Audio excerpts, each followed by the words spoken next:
राधे राधे, जय श्री कृष्णा। मैं सीमा सिंह बड़ों को चरण स्पर्श, छोटों को प्यार और बराबर वालों को तहे दिल से नमस्कार करती हूँ।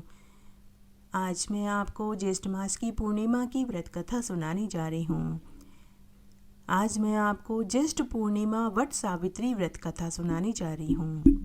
ज्येष्ठ पूर्णिमा के दिन वट वृक्ष की पूजा और व्रत किया जाता है, क्योंकि इस दिन यमराज ने सावित्री के पति सत्यवान के प्राणदान दिए थे। इसी दिन राजा धुम्मसेन और उनकी पत्नी की नेत्रों की ज्योति लौट आई थी और आज ही के दिन सावित्री के सास ससुर को पुनः उनका खोया हुआ राजपाट मिला था।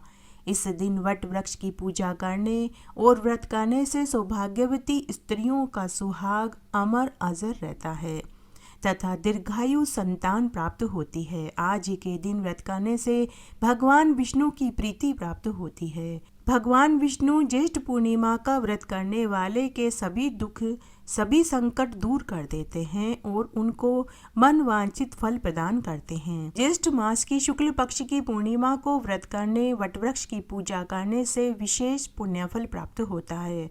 सुहागिनों को इस दिन व्रत करने के साथ वट वृक्ष की पूजा करनी चाहिए और वट वृक्ष को रोली का तिलक लगावें, चावल चिपकावें, कच्चा सूत और मूली की 7 परिक्रमा करें, एक बांस की टोकरी में 7 प्रकार के धान्य रखें और सुहागिन महिला के 5 कपड़े, सुहाग के सामान, गुड़, पताशा व दक्षिणा के रुपए रखकर बायना निकालें।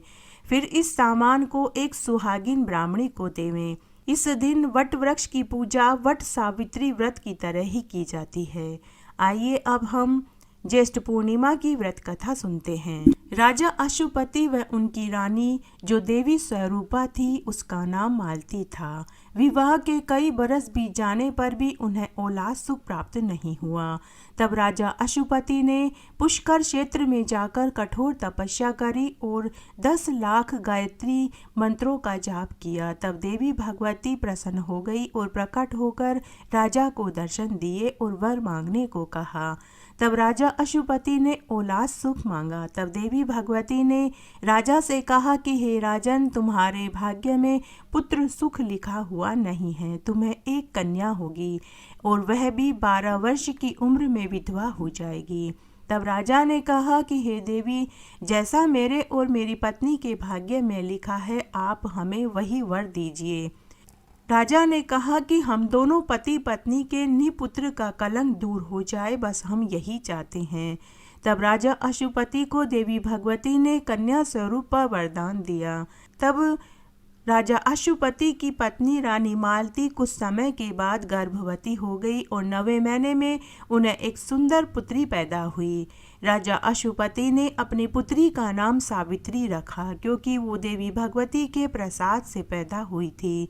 दोनों राजा रानी अपनी पुत्री का पालन लाड़ प्यार से करने लगे। पुत्री इस तरह से बढ़ने लगी जैसे शुक्ल पक्ष का चंद्रमा बढ़ता है।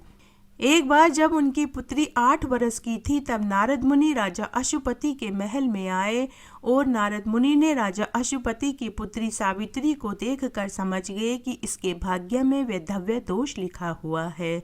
तब नारद मुनि ने सावित्री को बरसायत अमावस्या का व्रत और पूजन करने की सलाह दी और नारद मुनि ने सावित्री से कहा कि हे पुत्री, तुम्हारे पिता ने देवी भगवती की आराधना करके कठोर तपस्या करके तुम्हें प्राप्त किया है, लेकिन तुम्हारे भाग्य में 12 वर्ष की उम्र में वैधव्य दोष लिखा है। इसलिए तुम अभी से ही बरसायत अमावस्या का व्रत और पूजन करना शुरू कर दो। इससे तुम्हें सौभाग्यवती होने का आशीर्वाद प्राप्त होगा। इस तरह नारद मुनि ने सावित्री को बरसायत अमावस्या के व्रत की पूरी विधि बताकर अपने लोक में वापस चले गए। अब सावित्री हर साल बरसायत अमावस्या का व्रत करने लगी। फिर एक दिन राजा अशुपति और उनकी पत्नी मालती ने अपनी पुत्री के पसंद के लड़के से सावित्री का विवाह कर दिया। सत्यवान सावित्री ने राजा धुम्मसेन के पुत्र सत्यवान को अपने पति रूप में वरण किया। सत्यवान बड़ा ही सुशील, दयावान और सत्यवादी था। सत्यवान सावित्री को पाकर बहुत प्रसन्न हुआ। विवाह के 1 वर्ष के बाद सावित्री को नारद मुनि वाली बात याद आई। तब सावित्री पूरे समय अपने पति के साथ रहने लगी। सावित्री अपने अंधे सास ससुर की खूब सेवा पानी करती। तब एक दिन सत्यवान जंगल में लकड़ी काटने जा रहा था। तब सावित्री भी अपने सास ससुर से आज्ञा लेकर अपने पति के साथ जंगल में लकड़ी काटने के लिए चली गई। जंगल में दोनों लकड़ी काटने लगे। तब सत्यवान को बहुत तेज सिर में दर्द महसूस हुआ तो वह एक पेड़ की छाया में सुस्ताने लगा। उस पेड़ की कोटर में एक जहरीला सर्प निकला और सत्यवान को डस कर चला गया, जिससे सत्यवान की मृत्यु हो गई। तभी सावित्री की नज़र जाते हुए जहरीले सर्प के ऊपर पड़ी तो उसे अनिष्ट की आशंका हुई। वह उसी समय अपने पति के पास आई और उसने अपने पति को मृत पाया। तब सावित्री अपने पति के सिर को गोद में रखकर जोर जोर से करुण विलाप करने लगी। तभी आकाश मार्ग में से माता पार्वती और शंकर भगवान गुजरे तो उन्हें सावित्री का करुण रुदन सुनाई दिया। तब माता पार्वती ने महादेव जी से कहा कि हे देव, देवी भगवती के आशीर्वाद से पैदा हुई राजा अशुपति की पुत्री सावित्री जंगल में करुण विलाप कर रही है। हमें चलकर उसके दुख को देखना चाहिए। तब माता पार्वती और शंकर भगवान पृथ्वी पर उतरे और उन्होंने सावित्री से उसके दुख का कारण पूछा। तब माता पार्वती और शंकर भगवान को देखते ही सावित्री ने उनके पांव पकड़ लिए और बोली कि हे माँ, आप तो जगत जननी हैं। आपके होते हुए आपकी पुत्री को वैधव्य की पीड़ा भोगनी पड़े, यह तो घोर अन्याय है। हे माँ, आप ही मेरे पति को जीवित कर सकते हैं। तब माता पार्वती ने सावित्री से कहा कि हे पुत्री, आज बड़ सायत अमावस्या है, तुम बड़ की पूजा करो और व्रत करो, इससे तेरा पति जीवित हो जाएगा। ऐसा कहकर भगवान महादेव और माता पार्वती जी अंतर्ध्यान हो गए। तब सावित्री ने बड़े ही प्रेम और श्रद्धा भाव से बड़ के पेड़ की पूजा करी और बड़ के पत्तों के गहने बना कर के पहने तो वे बड़ के पत्तों के गहने हीरे मोती और सोने में बदल गए। तभी वहां धर्मराज जी आ गए। जब धर्मराज जी सत्यवान की आत्मा को लेकर जाने लगे तो सावित्री भी उनके पीछे पीछे चलने लगी। तब यमराज ने पीछे आती हुई सती सावित्री को देखा तो धर्मराज सावित्री से मधुर वाणी में बोले कि हे देवी, तुम मानव देह में मेरे साथ यमलोक में नहीं चल सकती। यदि तुम्हें तुम्हारे पति के साथ चलना है तो पहले तुम्हें मानव देह त्यागनी होगी। मृत्यु लोक का प्राणी इस पंच भौतिक शरीर को लेकर मेरे साथ नहीं चल सकता। हे साध्वी, तुम्हारे पति की उम्र पूरी हो चुकी है, अतः कर्म का फल भोगने के लिए अब वह मेरे साथ परलोक जा रहा है।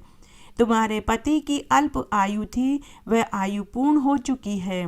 तब सावित्री ने यमराज की स्तुति करी और कहा कि हे देव, शास्त्रों में लिखा हुआ है कि आपके दर्शन निष्फल नहीं हो सकते।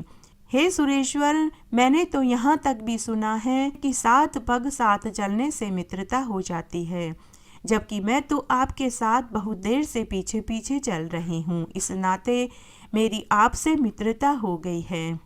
हे देव, शास्त्रों में लिखा हुआ है कि आपके दर्शन निष्फल नहीं हो सकते। मैंने तो यहाँ तक भी सुना है कि धर्मराज जी के दर्शन मृत्यु के बाद ही होते हैं, लेकिन मैं तो अभी तक जीवित हूँ, फिर भी मुझे आपके दर्शन क्यों हो रहे हैं। तब यमराज ने सावित्री के ऐसे वचन सुने तो उन्हें बहुत खुशी हुई और उन्होंने कहा कि हे सावित्री, तुम अपने लिए कोई वर मांगो, मैं तुम्हें 3 वर देना चाहता हूँ। तब सावित्री ने अपने सास ससुर के आँखों की ज्योति और उनका खोया हुआ राज्य और तीसरे वर में उसने 100 पुत्रों की माँ बनने का वरदान मांग लिया। तब यमराज ने कहा कि ऐसा ही होगा। यमराज फिर से सत्यवान की आत्मा को लेकर जाने लगे तो सावित्री पुनः यमराज के पीछे पीछे चलने लगी। तब धर्मराज जी ने कहा कि हे पुत्रवती, तुम क्यों मेरे पीछे पीछे आती हो, तुम वापस लौट जाओ। तो सावित्री यमराज से बोली कि हे धर्मराज जी, आपने मुझे 100 पुत्रों का वरदान दिया है, लेकिन बिना पति के मैं पुत्रवती कैसे होंगी, क्योंकि आप तो मेरे पति को अपने साथ ले जा रहे हैं। ऐसा कहकर सावित्री यमराज के पैर पकड़ लेती है। यमराज को अपनी गलती का एहसास हुआ और वे बोले कि हे सती साध्वी, तुम बहुत छोटी हो, लेकिन तुम्हारे अंदर विद्वानों और ज्ञानियों जैसे गुण भरे हुए हैं। हे पुत्री, तुम देवी भगवती के वरदान से पैदा हुई हो। तुम्हारे पिता अशुपति ने कठोर तपस्या करके देवी भगवती के वरदान से तुम्हें पाया था। तुम्हारी जैसी कन्या तो किसी रत्न के समान है।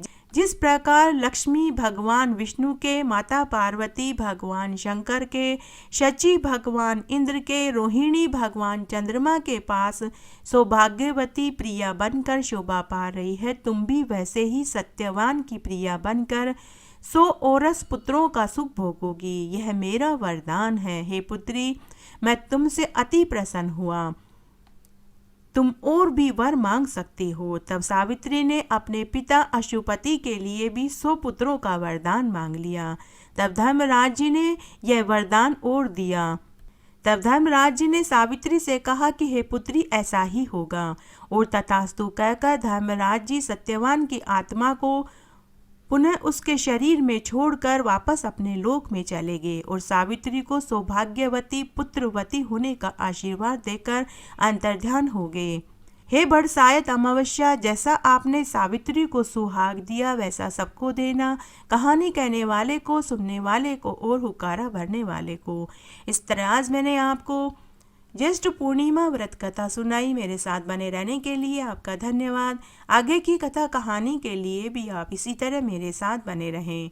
धन्यवाद।